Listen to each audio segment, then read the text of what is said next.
Andi Rewa juga merasa enggan menutup telepon, tetapi akhirnya dia menekan tombol tutup. Setelah itu, dia segera berkata kepada Ibnu Komar, "Siapkan helikopter, aku harus pergi ke bandara." Begitu Andi mengatakan akan pergi ke bandara, Ibnu Komar secara refleks bertanya, "Sekarang juga?"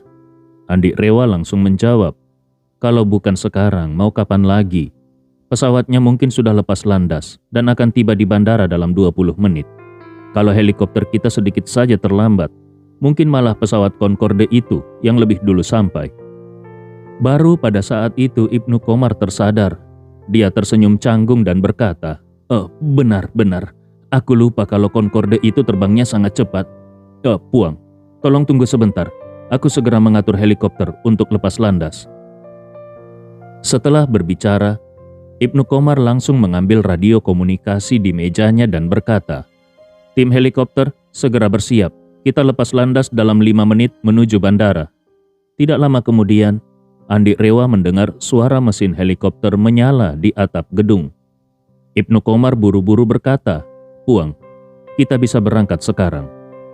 Andi Rewa langsung berdiri tanpa ragu dan melangkah keluar dari kantor Ibnu Komar. Kantor Ibnu Komar memang terletak di lantai paling atas, dan helipad berada tepat di atas kantornya. Di depan pintu kantornya, terdapat lift khusus yang bisa langsung naik ke atap. Di bawah arahan Ibnu Komar, Andi Rewa naik lift khusus dan tiba di atap. Saat itu, helikopter sudah siap dan menunggu perintah lepas landas. Seorang teknisi membuka pintu kabin helikopter dan berdiri dengan hormat di sampingnya. Andi Rewa tanpa ragu melangkah masuk, tapi dia tidak menyangka kalau Ibnu Komar juga mengikutinya. Andi Rewa pun berkata, "Kau tidak perlu mengantarku." Ibnu Komar buru-buru menjawab, "Puang, aku bukan ingin mengantarmu. Aku berencana ikut denganmu." Andi Rewa mengerutkan keningnya dan berkata, "Ikut denganku? Tidak perlu repot-repot. Aku bisa mengurus semuanya sendiri." Ibnu Komar langsung berkata, "Tidak bisa, Puang. Kau pergi ke Suriah, tempat yang asing dan berbahaya. Meskipun kemampuanku tidak seperti kemampuanmu yang tak tertandingi, aku tetap ingin berada di sisimu untuk membantu.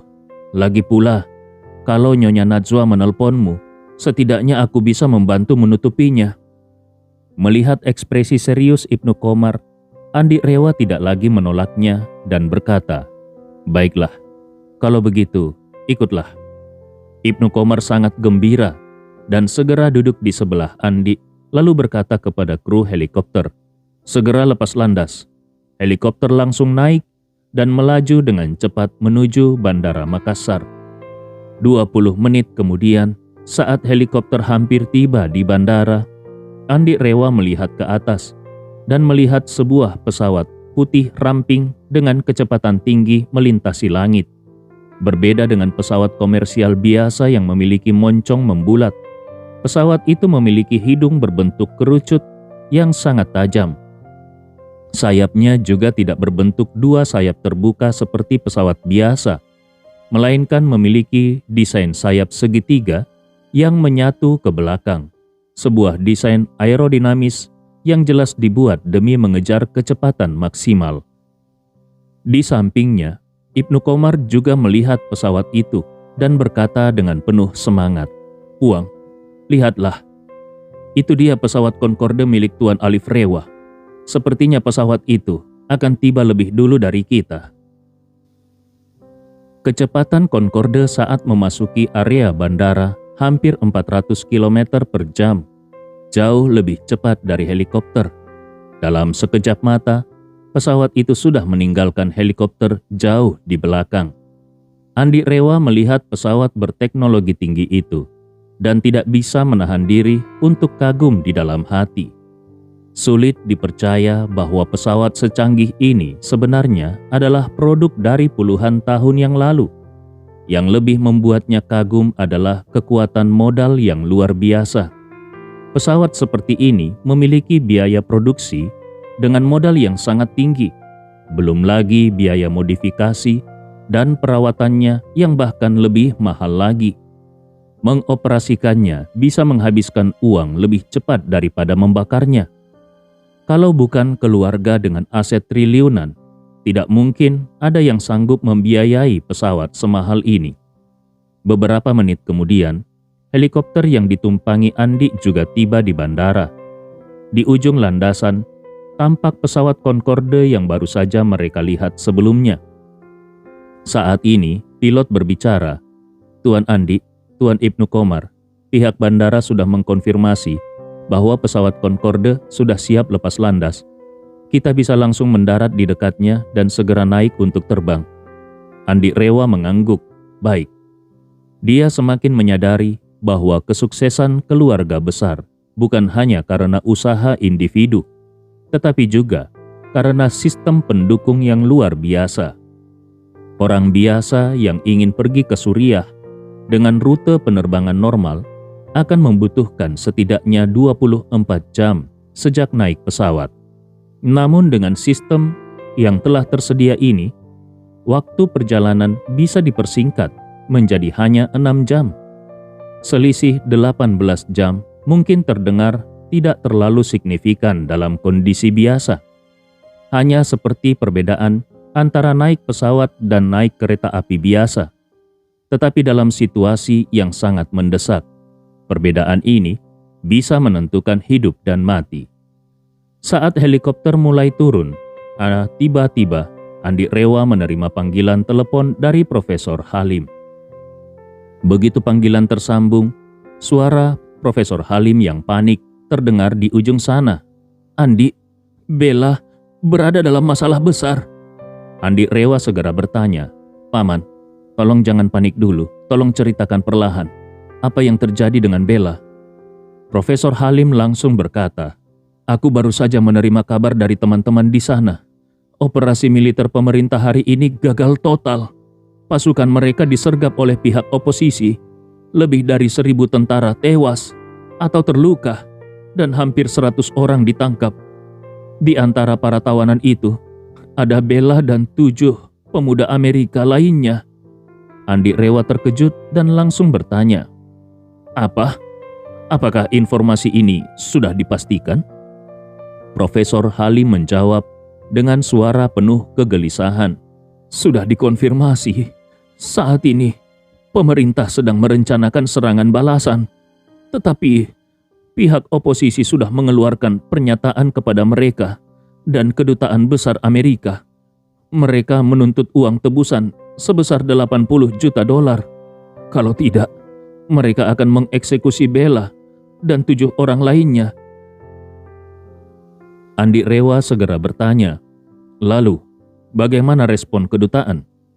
Profesor Halim menghela napas panjang sebelum berkata, "Mereka sudah memberikan pernyataan. Juru bicara mereka dengan keras mengecam tindakan pihak oposisi dan menyatakan bahwa mereka tidak akan menyerah pada pemerasan. Mereka bahkan menuntut agar pihak oposisi segera membebaskan para sandera. Kalau tidak, mereka akan menghadapi pembalasan militer." Andi Rewa langsung menyadari betapa buruknya situasi ini dan berkata dengan serius, "Kalau begitu, maka pihak oposisi bisa saja semakin marah." Profesor Halim menggertakkan giginya dengan marah dan berkata, "Benar sekali. Seorang temanku yang mengenal orang-orang di kedutaan mengatakan bahwa mereka sama sekali tidak mau membayar uang tebusan. Mereka sudah memiliki banyak musuh di Timur Tengah, dan kalau kali ini mereka berkompromi, entah berapa banyak kelompok lain yang akan mencoba menculik warga mereka di masa depan. Jadi, mereka lebih memilih untuk tidak menunjukkan kelemahan sejak awal." Saat mengatakan itu, suara Profesor Halim mulai bergetar. "Pihak oposisi sangat marah dengan sikap kedutaan. Mereka memberi batas waktu 6 jam. Kalau dalam waktu 6 jam tidak ada tindakan, mereka akan mulai mengeksekusi para sandera. 1 orang setiap setengah jam." Andi Rewa segera menenangkan, "Paman, jangan terlalu cemas dulu." Namun, Profesor Halim sudah menangis dan berkata, Bagaimana mungkin aku tidak cemas? Aku bahkan hampir terkena serangan jantung karena ini. Aku sangat menyesal. Aku menyesal telah membiarkan Bella mengambil kewarganegaraan Amerika. Dia memang lahir di Amerika, jadi secara otomatis mendapatkan kewarganegaraan di sana. Kalau saja dia masih berstatus warga Indonesia, mungkin masih ada peluang untuk menyelamatkannya. Tapi sekarang, dia dan teman-temannya semuanya berkewarganegaraan Amerika. Andi Rewa segera berkata, "Paman, tolong jangan terlalu khawatir dan jangan berpikir negatif. Aku akan segera berangkat ke Suriah. Aku pasti akan mencari cara untuk menyelamatkan Bella. Paman tunggu saja kabar baik dariku." Profesor Halim sama sekali tidak menyangka kalau Andi Rewa ternyata sudah bersiap untuk pergi ke Suriah. Awalnya dia menelpon Andi bukan untuk meminta bantuan. Dia merasa kalau Andi pun tidak mungkin bisa membantu, karena putrinya saat ini berada di Suriah yang berjarak ribuan kilometer jauhnya. Lebih parah lagi, dia berada dalam tahanan kelompok oposisi Suriah yang bersenjata lengkap. Dalam situasi seperti ini, bahkan tentara pemerintah Suriah pun tidak bisa berbuat apa-apa. Jadi dia sama sekali tidak berpikir kalau Andi Rewa bisa memberikan bantuan. Alasan dia menelpon hanyalah untuk memberitahu Andi tentang perkembangan terbaru. Namun ketika dia mendengar Andi mengatakan kalau Andi sudah bersiap untuk pergi ke Suriah, dia langsung terkejut hingga tak bisa berkata-kata. Beberapa saat kemudian, dia baru tersadar dan secara refleks bertanya, "Andi, bagaimana kau bisa pergi ke Suriah? Tempat itu bahkan tidak ada penerbangan komersial." Saat itu, Andi sudah turun dari helikopter dan menaiki pesawat Concorde yang sudah siap lepas landas di depannya.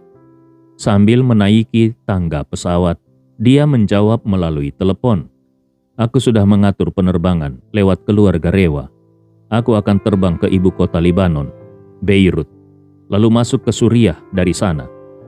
Mendengar itu, Profesor Halim menjadi sangat bersemangat dan bertanya, "Andi, kau benar-benar serius?" Andi Rewa menjawab, "Tentu saja. Sekarang aku sudah berada di bandara dan akan segera lepas landas." Dengan cemas, Profesor Halim bertanya lagi, "Berapa lama waktu yang dibutuhkan untuk sampai ke Suriah?" "Pihak oposisi hanya memberikan beberapa jam sebelum mereka mulai mengeksekusi Sandra. Aku khawatir, meskipun kau pergi sejauh itu, tapi pada akhirnya tetap tidak bisa sampai tepat waktu." Andi Rewa menjelaskan, "Aku menggunakan pesawat Concorde milik keluarga Rewa.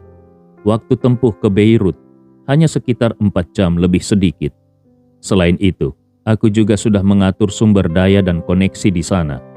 Begitu mendarat, aku akan langsung menuju Suriah. Beirut hanya berjarak puluhan kilometer dari perbatasan Suriah. Jadi, aku rasa aku masih bisa sampai tepat waktu." Dengan penuh harapan, Profesor Halim bertanya, "Bisakah aku ikut denganmu?" Andi Rewa menjawab, "Paman, waktunya sangat mendesak. Aku akan lepas landas dalam 5 menit lagi. Sebaiknya Paman tetap di sini dan menunggu kabar dariku. Aku berjanji akan membawa putrimu kembali dengan selamat." Profesor Halim merasa sangat berterima kasih dan berkata, "Andi, aku benar-benar tidak tahu bagaimana harus membalas budi baikmu." Setelah itu, dia bertanya dengan penuh kekhawatiran, "Andi, bagaimana rencanamu untuk menyelamatkan Bella? Aku mohon, jangan mengambil resiko yang berbahaya. Apapun yang terjadi, kau tidak boleh membahayakan dirimu sendiri. Kau mengerti?" Andi Rewa mencoba menenangkannya, "Paman, jangan khawatir. Rencanaku adalah menyelesaikan masalah ini dengan uang. Bukankah kelompok oposisi hanya menginginkan uang tebusan? Kalau pihak kedutaan di sana tidak mau membayarnya, maka aku yang akan membayarnya. Andi Rewa bahkan bercanda. Sejujurnya, aku pergi ke sana untuk menjadi dewa kekayaan bagi mereka.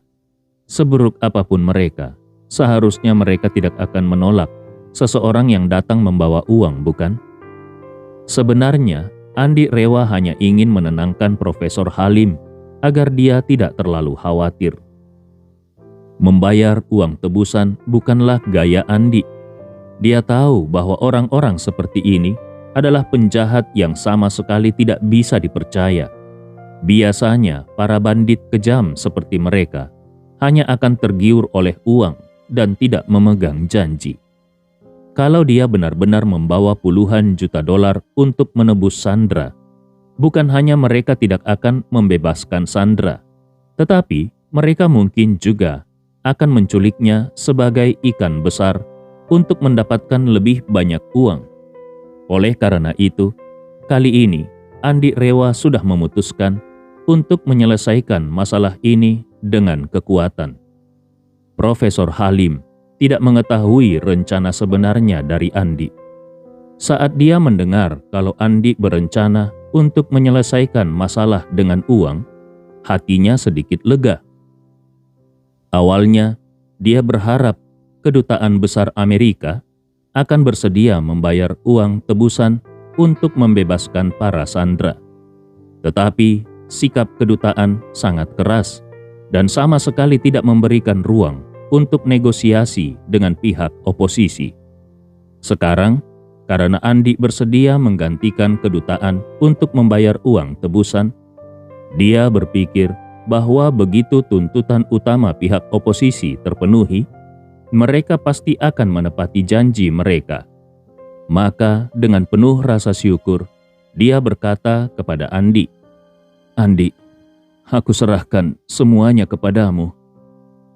Andi Rewa tersenyum tipis dan berkata, "Paman, jangan khawatir, pesawat akan segera lepas landas. Jadi, aku harus menutup teleponnya sekarang." Profesor Halim buru-buru menjawab, "Baik, baik. Paman akan menunggu kabar baik darimu." Setelah menutup telepon, Andi Rewa sudah duduk di dalam pesawat Concorde. Dia dan Ibnu Komar mengenakan sabuk pengaman sesuai instruksi awak kabin. Segera setelah itu, pesawat mulai melaju dengan kecepatan penuh di landasan pacu dan lepas landas. Keunggulan utama dari pesawat Concorde adalah kecepatan dan ketinggiannya yang luar biasa. Pesawat ini bisa terbang dengan ketinggian hingga 18.000 meter. Begitu mencapai ketinggian yang diinginkan, pesawat mulai memasuki mode jelajah supersonik. Andi Rewa bersandar di kursi nyaman kelas 1 dan menutup matanya untuk beristirahat. Di sampingnya, Ibnu Komar tampak sangat bersemangat. Dia memegang ponselnya, menggunakan jaringan satelit yang mahal untuk berkomunikasi dengan orang lain, sambil mencoret-coret catatan kecil dengan pena. Di tengah perjalanan, Andi membuka matanya. Dia melihat Ibnu Komar dan bertanya dengan rasa ingin tahu, "Apa yang sedang kau tulis?" Ibnu Komar segera menjawab, "Tuan Alif Rewa sudah memberikan kontak dari orang-orang di Lebanon. Aku sudah menghubungi mereka dan mengumpulkan informasi lebih rinci. Sekarang, aku sedang menyusun daftar sumber daya yang kita perlukan." Andi Rewa bertanya, "Apakah ada informasi baru yang lebih spesifik?" Ibnu Komar mengangguk dan berkata, "Iya, lokasi pasukan oposisi sudah dikonfirmasi. Mereka berada di sebuah kota kecil pegunungan sekitar 80 km di utara ibu kota Suriah. Tuan Alif Rewa sudah mengatur jalur perbatasan. Jadi, begitu kita tiba di Lebanon, kita bisa langsung naik helikopter ke lokasi oposisi." Kemudian dia melanjutkan dengan nada serius, "Puang, kekuatan militer oposisi sangat kuat. Menurut informasi dari tentara Suriah, mereka memiliki sekitar 2.000 tentara di lokasi tersebut. Semuanya dipersenjatai dengan senjata otomatis.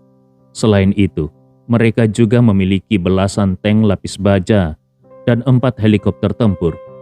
Kalau kita menggunakan helikopter untuk mendekati mereka, kemungkinan besar mereka akan mengirim helikopter tempur untuk menembak kita. Dalam kondisi seperti ini, sulit bagi kita untuk bisa mendekat. Andi Rewa berpikir sejenak sebelum berkata, kalau begitu, minta pihak Libanon untuk menyiapkan pesawat sayap tetap. Aku akan langsung terjun dari udara. Ibnu Qomar terkejut dan spontan bertanya, Puang, kau akan pergi sendiri? Andi Rewa tersenyum dan berkata, tentu saja. Apa kau pikir kita berdua akan pergi bersama? Ibnu Qomar buru-buru berkata, maksudku, sebaiknya kita mengerahkan bantuan di Lebanon. Aku sudah meminta kontak kita di sana untuk mencari sebanyak mungkin tentara bayaran. Andi Rewa menggelengkan kepalanya.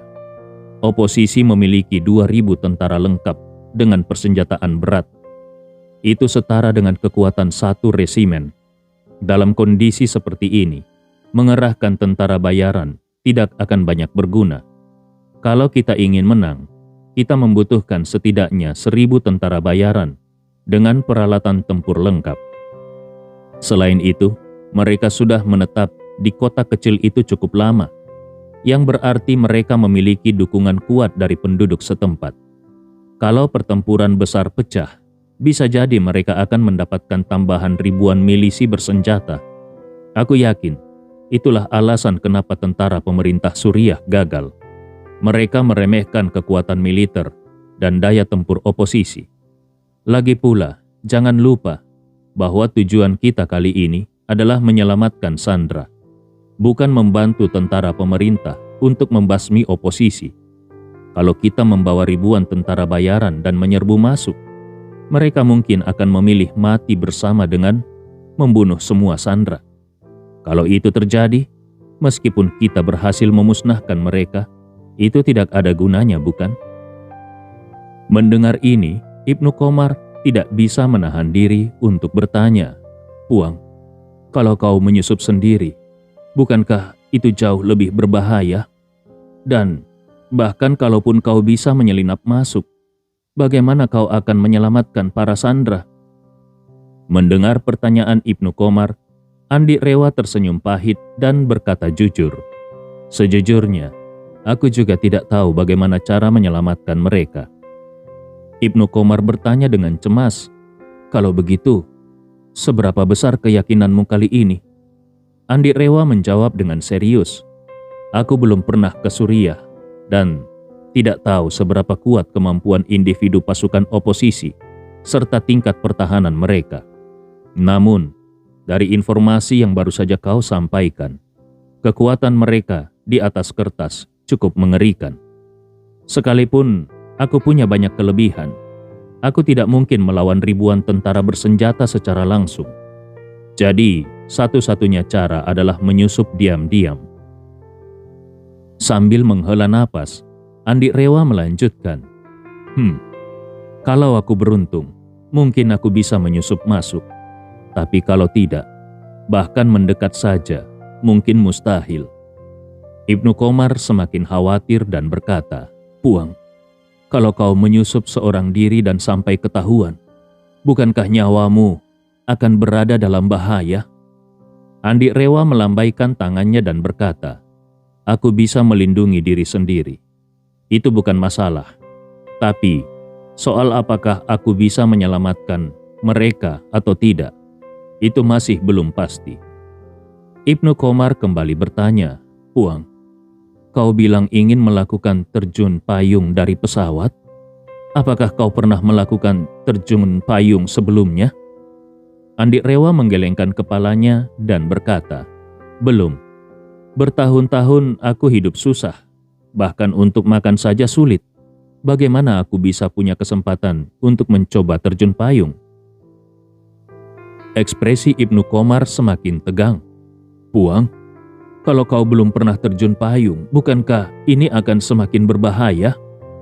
Dia buru-buru melanjutkan. Menurut informasi yang aku terima, pihak oposisi memiliki sistem pertahanan udara dengan rudal Stinger buatan Amerika. Rudal ini memiliki jangkauan efektif sekitar 4.000 meter. Itu berarti pesawat harus tetap terbang di atas ketinggian itu saat Puang melompat. Itu akan membuat penerjunan menjadi semakin sulit. Andi Rewa bertanya, "Jelaskan padaku, apa saja kesulitan utama dalam terjun dari ketinggian 4.000 meter?" Ibnu Komar menjelaskan, "Pertama, tekanan udara dan suhu dingin di ketinggian seperti itu sangat ekstrim. Ini sangat menguji daya tahan fisik seorang penerjun." Andi Rewa mengangguk. "Aku rasa itu tidak masalah bagiku. Apalagi?" Ibnu Komar melanjutkan, "Kedua, menjaga posisi tubuh saat terjun. Puang harus memastikan kecepatan jatuh tetap stabil, tidak terlalu cepat maupun terlalu lambat. Ini berarti Puang harus bisa mengendalikan tubuh dengan baik untuk menyesuaikan hambatan udara." Andi Rewa mengangguk lagi. "Terdengar tidak terlalu sulit. Ada lagi?" Ibnu Komar menambahkan, "Tantangan lain adalah menentukan waktu yang tepat untuk membuka parasut dan mengendalikannya setelah terbuka. Pada ketinggian ini, arus udara bisa sangat tidak stabil, jadi harus terus menyesuaikan arah agar bisa mendarat di titik yang direncanakan. Kalau terjadi kesalahan, bisa meleset beberapa kilometer, bahkan puluhan kilometer." Setelah itu dia berkata, "Dan satu hal terakhir, teknik pendaratan. Meskipun dalam video, orang-orang tampak mendarat dengan mulus, kenyataannya kecepatan jatuh tetap tinggi. Kalau tidak mengontrol tubuh dengan benar, bisa-bisa kaki patah atau bahkan mengalami cedera serius." Mendengar itu, Andi Rewa tersenyum dan berkata, "Aku pernah melompat dari helikopter setinggi belasan meter dan tidak mengalami masalah apapun. Jadi kurasa ini tidak akan terlalu sulit bagiku." Mengingat pengalaman Andi Rewa saat menyelamatkan Ziva dan Hana, Ibnu Komar akhirnya sedikit lebih tenang. Dia tahu bahwa kemampuan fisik Andi Rewa jauh di atas manusia biasa. Maka dia menarik napas panjang dan berkata, "Puang, kalau memang begitu, maka dua hal yang paling penting adalah kontrol arah dan waktu membuka parasut. Aku akan menghubungi tim di Libanon dan meminta mereka menyiapkan peralatan yang menunjukkan tekanan udara, ketinggian, serta GPS, agar Puang bisa menyesuaikan momen penerjunan secara akurat." Andi Rewa mengangguk dan berkata, "Baik. Siapkan juga seorang instruktur terjun payung untuk ikut denganku di pesawat. Aku ingin dia mengajarkanku cara membuka parasut dan mengendalikan arah selama perjalanan." Setelah lebih dari 4 jam penerbangan, pesawat Concorde yang ditumpangi Andi Rewa akhirnya mendarat di Bandara Beirut, ibu kota Libanon. Saat itu, Beirut berada di tengah-tengah sore dengan suhu sekitar 30 derajat Celcius. Langit tampak mendung, udara terasa lembab, seolah hujan lebat baru saja terjadi di sini. Setelah pesawat yang ditumpangi Andi mendarat, pesawat langsung meluncur ke dalam hanggar besar. Di dalam hanggar tersebut, terdapat sebuah pesawat angkut bermesin 4 dengan baling-baling yang tengah diperiksa oleh sekelompok teknisi pesawat. Begitu pesawat berhenti dengan stabil, tangga pesawat segera disambungkan dan awak kabin membuka pintu. Andi Rewa bersama Ibnu Komar kemudian melangkah keluar dari kabin pesawat. Di bawah tangga pesawat, seorang pria parubaya berdiri dengan penuh hormat. Begitu Andi dan Ibnu Komar turun, pria itu langsung melangkah maju, membungkuk dengan sopan dan berkata dengan hormat, "Tuan Andi, selamat datang di Beirut." Andi Rewa menatap pria tersebut dan memperhatikannya. Usianya tampak sebanding dengan Ibnu Komar, sekitar 30-an, dan dia berbicara dalam bahasa Indonesia yang sangat fasih, tidak seperti seseorang yang sudah lama tinggal di luar negeri. Andi Rewa pun bertanya, "Apakah kau orang dari keluarga Rewa?" Pria itu segera menjawab, "Benar Tuan, aku adalah perwakilan keluarga Rewa di wilayah Timur Tengah. Namaku Hans Triadi." Tuan Alif Rewa secara khusus memintaku terbang dari Arab Saudi untuk membantumu mengurus koneksi dan menyediakan segala bantuan yang aku bisa. Andi Rewa mengangguk sedikit dan bertanya, bagaimana situasi di Suriah? Hans Triadi menjelaskan, pasukan oposisi Suriah saat ini sedang bersitegang dengan Kedutaan Besar Amerika Serikat. Tetapi sikap Kedutaan Amerika Serikat kali ini sangat tegas dan tidak menunjukkan tanda-tanda ingin bernegosiasi. Aku memperkirakan bahwa oposisi tidak akan bisa bertahan lama sebelum mereka kehilangan kesabaran. Andi Rewa kembali bertanya, apakah Kedutaan Amerika Serikat benar-benar tidak akan ikut campur dalam masalah ini, atau mereka diam-diam memiliki rencana lain? Hans Triadi menghela napas dan berkata, sejauh ini tampaknya mereka benar-benar tidak berniat ikut campur. Alasannya terutama karena beberapa tahun lalu, Amerika Serikat telah menghabiskan banyak sumber daya di Suriah tanpa mendapatkan keuntungan yang sepadan. Setelah menarik pasukan, mereka tidak ingin terlibat lagi. Selain itu, 8 pemuda Amerika yang diculik ini bukan anak-anak pejabat tinggi atau konglomerat. Mereka tidak memiliki latar belakang kuat, sehingga pemerintah Amerika Serikat lebih memilih meredam masalah ini. Mereka bahkan telah mulai menekan berita di dalam negeri dan memerintahkan media utama di Eropa untuk tidak melaporkan lebih lanjut tentang insiden ini. Dengan begini, bahkan kalaupun pihak oposisi benar-benar membunuh 8 orang itu, rakyat Amerika pun tidak akan terlalu heboh mendengarnya.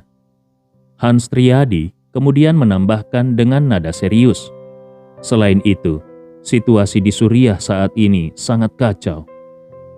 Bukan hanya pasukan pemerintah dan oposisi yang bertempur, tetapi juga ada keterlibatan milisi Kurdi. Di balik semua ini, ada lebih banyak kekuatan yang terlibat. Amerika Serikat, Rusia, Iran, dan Turki semuanya memainkan peran dalam memperburuk konflik ini. Hasilnya, Suriah terus-menerus berada dalam kondisi perang dengan berbagai kelompok bersenjata saling membunuh tanpa ampun. Kedutaan Amerika Serikat sendiri telah lama memperingatkan warganya untuk tidak datang ke Suriah. Ke-8 pemuda ini sadar akan risikonya, tetapi tetap nekat. Kalau mereka akhirnya tidak diselamatkan oleh Amerika Serikat, itu juga masuk akal. Andi Rewa mengangguk dengan ekspresi serius. Dia berusaha memahami betapa rumitnya situasi di sana. Kemudian dia bertanya, apakah pelatih terjun payung sudah tiba? Hans Triadi menjawab, sudah. Saat ini, pelatih sedang menyesuaikan peralatan dan parasut di dalam pesawat. Aku akan membawamu menemuinya sekarang. Oh iya, pesawat kita akan lepas landas dalam 10 menit. Saat Andi Rewa menaiki pesawat, Hans Triadi menunjuk seorang pria kulit putih yang sedang memeriksa parasut dan berkata, Tuan Andi, ini adalah Vasili dari Rusia. Dia adalah mantan instruktur pasukan terjun payung dan telah berpengalaman dalam penerjunan beban tinggi selama lebih dari 20 tahun. Pria Rusia bernama Vasili itu berdiri tegak, memberi hormat kepada Andik, lalu berbicara dalam bahasa Indonesia yang kurang fasih. Tuan Andik, salam hormat. Aku akan menjadi instruktur terjun payungmu kali ini. Jika kau merasa tidak yakin, aku bisa lompat bersamamu. Andi Rewa mengangguk dan bertanya, kalau aku melompat sendiri, apa saja yang harus aku perhatikan? Vasili menjelaskan, saat kita mendekati lokasi, aku akan memilih titik penerjunan terbaik berdasarkan ketinggian udara, arus angin, dan kecepatan angin. Kalau Tuan ingin melompat sendiri, Tuan harus langsung lompat tanpa ragu ketika aku memberi aba-aba. Setelah itu dia menyerahkan sebuah jam tangan khusus kepada Andi dan menjelaskan, jam ini bisa memantau ketinggian secara real time, suhu udara, suhu tubuh, detak jantung, serta lokasi GPS. Setelah melompat, Tuan harus segera merentangkan anggota tubuh untuk menstabilkan kecepatan jatuh. Gunakan gerakan tubuh untuk mengkontrol arah. Aku akan memberi panduan lewat radio berdasarkan koordinat GPS Tuan untuk memastikan Tuan mendarat di lokasi yang ditargetkan. Selain itu, aku sudah mengatur pengingat pembukaan parasut di jam ini. Begitu Tuan mencapai ketinggian yang telah ditentukan, jam akan bergetar dan mengeluarkan peringatan suara.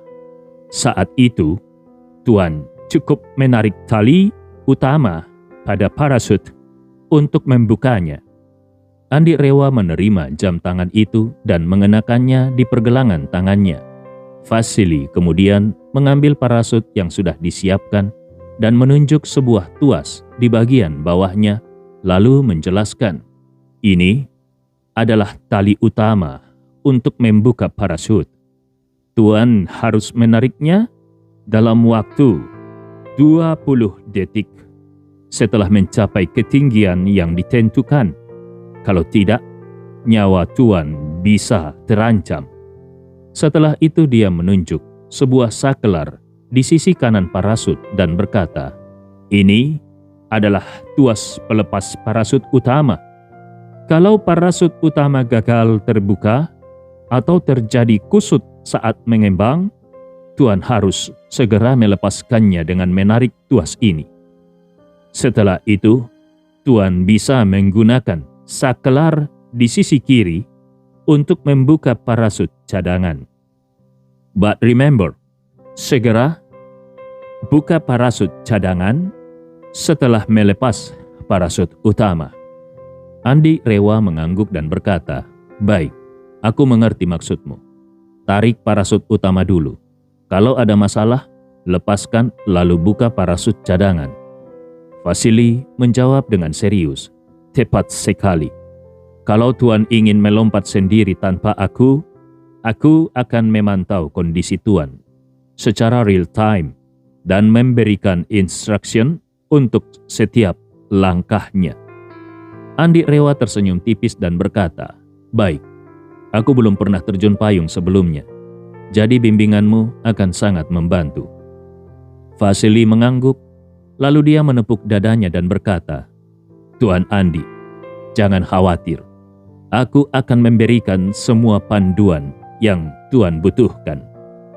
Pada saat ini, Hans Triadi membuka suara. Tuan Andi, pesawat siap untuk lepas landas kapan saja. Andi Rewa bertanya, berapa lama perkiraan penerbangan? Hans Triadi menjawab, jaraknya hanya sekitar 100 km lebih. Pesawat bisa lepas landas dalam 5 menit, dan kita akan mencapai tujuan dalam 15 hingga 20 menit. Andi Rewa mengangguk tenang. Baiklah, kalau begitu mari kita berangkat. Hans Triadi segera masuk ke kokpit dan memberikan instruksi kepada pilot. Mesin pesawat mulai menyala perlahan. Lalu pesawat didorong keluar dari hanggar. Tak lama kemudian, pesawat meluncur ke ujung landasan. Mesinnya dipacu dengan tenaga penuh, dan dalam waktu 2 menit, pesawat pun lepas landas, terbang menuju langit Suriah. Saat pesawat memasuki wilayah udara Suriah, Hans Triadi membuka peta bagian barat laut Suriah di tablet dan berkata kepada Andi, Tuan Andi, hari ini cuaca mendung. Meskipun jarak pandang tidak terlalu baik, tetapi kalau kita terjun di siang hari, musuh tetap bisa dengan mudah melihat kita.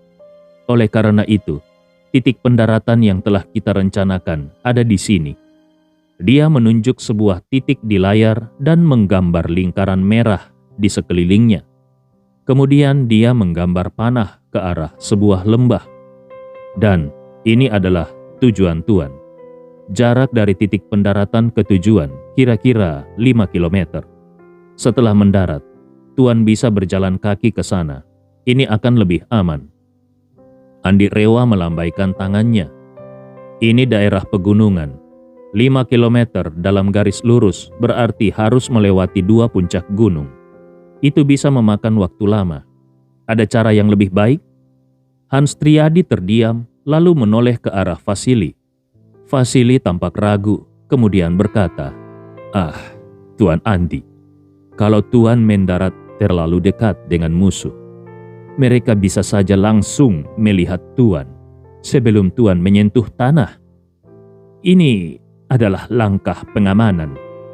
Andi Rewa tersenyum tipis dan berkata, "Jangan khawatir, aku punya cara agar mereka tidak bisa menemukanku." Hans Triadi tidak bisa membantah, lalu mengambil sebuah kotak plastik keras dari bawah kursi. Setelah membukanya, terlihat 2 pistol berwarna hitam legam, beberapa peluru, sebuah pisau taktis berbahan baja, serta beberapa granat. Dia berkata kepada Andi, "Tuan, lebih baik Tuan membawa ini semua untuk berjaga-jaga." Andi Rewa menggelengkan kepalanya. "Aku tidak bisa menggunakan pistol." Hans Triadi terkejut. Apa? Tuan tidak bisa menggunakan pistol? Kalau begitu, bagaimana Tuan akan melindungi diri?" Andi Rewa tertawa kecil. "Kalau aku berani pergi sendiri, berarti aku punya cara untuk melindungi diri, tapi bukan dengan pistol." Andi Rewa sangat sadar bahwa menyusup sendirian ke markas yang berisi ribuan tentara bukanlah misi yang bisa diselesaikan dengan senjata. Satu-satunya cara untuk menyelamatkan Bella adalah masuk dan keluar secara diam-diam. Kalau dia menggunakan senjata atau granat, maka dia akan langsung menjadi sasaran empuk bagi ribuan pasukan musuh. Itu bukanlah pilihan. Melihat Andi tidak membawa senjata apapun, wajah Hans Triadi penuh dengan kekhawatiran. Tugasnya hanyalah membantu Andi, tanpa perlu membuat keputusan. Namun, melihat Andi sangat hendak melakukan misi yang sangat berbahaya ini, dia merasa sangat ketakutan. Kalau Andi Rewa tidak kembali dengan selamat, dia pasti akan dimarahi habis-habisan oleh Alif Rewa. Dengan cemas, Hans Triadi mengambil selembar kertas dan menyerahkannya kepada Andi. "Tuan, di sini tertulis sesuatu dalam bahasa Inggris dan Arab. Kalau Tuan tertangkap, segera tunjukkan kertas ini kepada mereka. Mereka pasti tidak akan menyakiti Tuan." Andi Rewa mengangkat alisnya dan bertanya dengan penasaran. Apa yang tertulis di sini sampai bisa begitu berpengaruh? Dia membuka kertas itu. Meskipun dia tidak mengerti bahasa Arab, tetapi bahasa Inggris sudah dia kuasai sejak kecil. Sekilas saja dia langsung memahami isi surat tersebut. Pesannya sangat sederhana. "Aku adalah putra keluarga Rewa dari Indonesia. Jangan bunuh aku. Kalau kau memastikan aku tetap hidup dan tidak terluka, keluargaku akan memberikanmu $50 juta." Andi Rewa membaca kalimat itu dan tertawa kecil. "Kau memang sudah memikirkan segala kemungkinan. Tapi menurutku, ini tidak ada gunanya." Setelah berkata demikian, dia langsung merobek kertas itu menjadi potongan kecil. Hans Triadi terkejut dan terdiam sejenak. Lalu, Andi Rewa mengambil tablet dari tangan Hans Triadi. Kemudian menggambar lingkaran merah di sebuah gunung yang berjarak sekitar 20 km dari tujuan misinya. Kemudian dia berkata, 6 jam setelah aku melompat dari pesawat, siapkan helikopter untuk menjemputku di sini." 15 menit setelah lepas landas, Andi Rewa hanya berjarak puluhan kilometer dari tujuan. Menurut perhitungan Vasili, Andi Rewa seharusnya melompat dalam 5 menit, dan dengan bimbingan jarak jauh darinya akan mendarat sekitar 5 km dari target. Vasili bertanya, Tuan Andi. Apakah Tuan sudah siap? Andi Rewa mengangguk. Siap. Vasili kemudian berkata kepada Hans Triadi, Tuan Hans, tolong minta kapten membuka pintu kabin. Hans Triadi segera berjalan ke kokpit dan meminta kapten untuk membuka pintu bagian belakang pesawat. Saat pintu perlahan terbuka, angin dingin yang kuat langsung menerpa ke dalam kabin, membuat Ibnu Komar dan yang lainnya menggigil kedinginan. Ibnu Komar segera berteriak kepada Andi, Uang, berhati-hatilah. 6 jam dari sekarang, kami pasti akan menunggumu di lokasi yang telah ditentukan. Andi Rewa tersenyum tipis. Jangan khawatir, kita bertemu lagi dalam 6 jam. Vasili berdiri di samping Andi di dekat pintu terbuka. Semua orang menahan napas, menyaksikan dengan cemas. Ini adalah pertama kalinya Andi melakukan terjun payung, dan bukan hanya lompatan itu sendiri yang sulit, tetapi tantangan sebenarnya dimulai setelah dia mendarat. Selain Ibnu Komar, tidak ada yang benar-benar memahami bagaimana Andi bisa begitu percaya diri dalam menghadapi misi bunuh diri ini. Menyusup seorang diri ke markas dengan ribuan tentara. Bahkan dalam film pun, skenario seperti ini akan dianggap terlalu mustahil. Semua orang merasa tegang dan khawatir akan keselamatan Andi. Hans Triadi bahkan berpikir bahwa skenario yang paling mungkin terjadi adalah keluarga Rewa akhirnya harus membayar sejumlah besar uang untuk menebus Andi Rewa dari tangan oposisi. Namun, Andi tetap terlihat tenang dan santai. 5 menit berlalu dan Vasili berkata, Tuan Andi, saatnya melompat. Andi tetap diam dan berkata dengan tenang, Tunggu, sebentar lagi. Vasili mulai gelisah. Tuan, kita tidak bisa menunggu lebih lama lagi. Kecepatan pesawat masih tinggi. Kalau Tuan menunda, titik pendaratan Tuan akan terlalu dekat dengan markas oposisi. Itu akan sangat berbahaya. Semakin dekat, semakin mudah mereka melihat parasut Tuan. Andi Rewa tersenyum. Waktunya sangat terbatas, jadi lebih dekat justru lebih baik. Vasili melihat jam tangannya dan berkata dengan cemas, Kalau Tuan melompat sekarang, jaraknya mungkin tinggal 3 kilometer. Kita tidak bisa menunggu lebih lama lagi.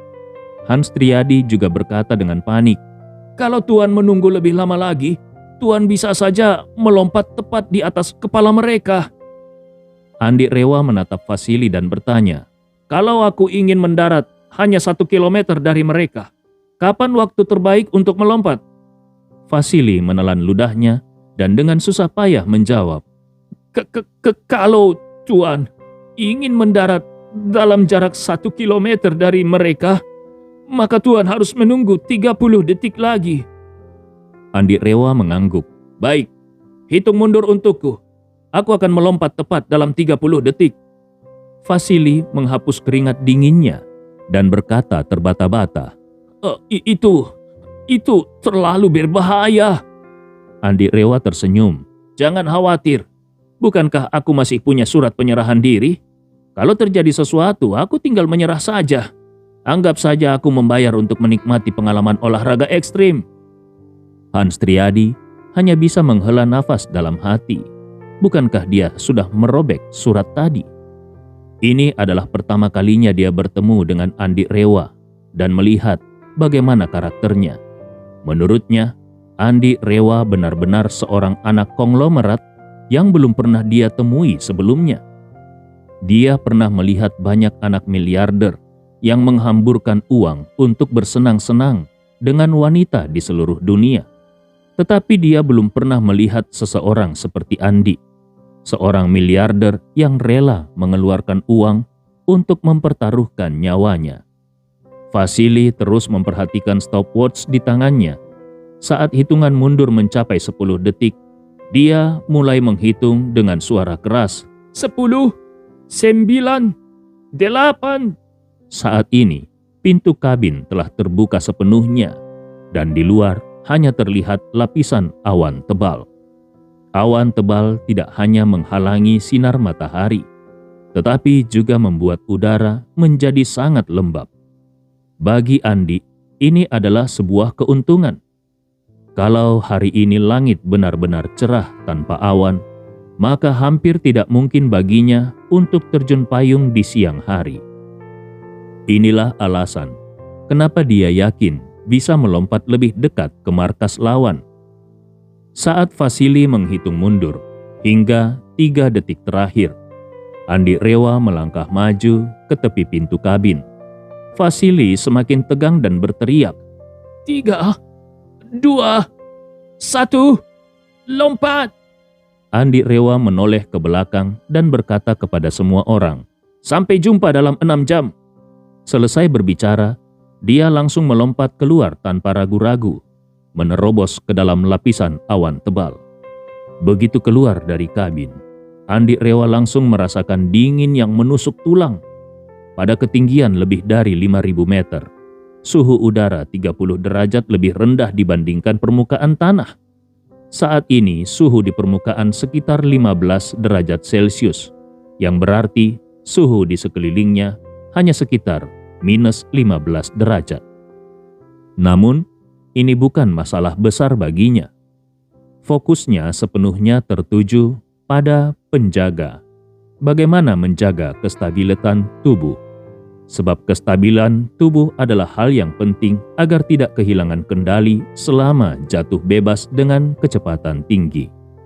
Karena berada di dalam awan tebal, dia hampir tidak bisa melihat apapun di bawahnya.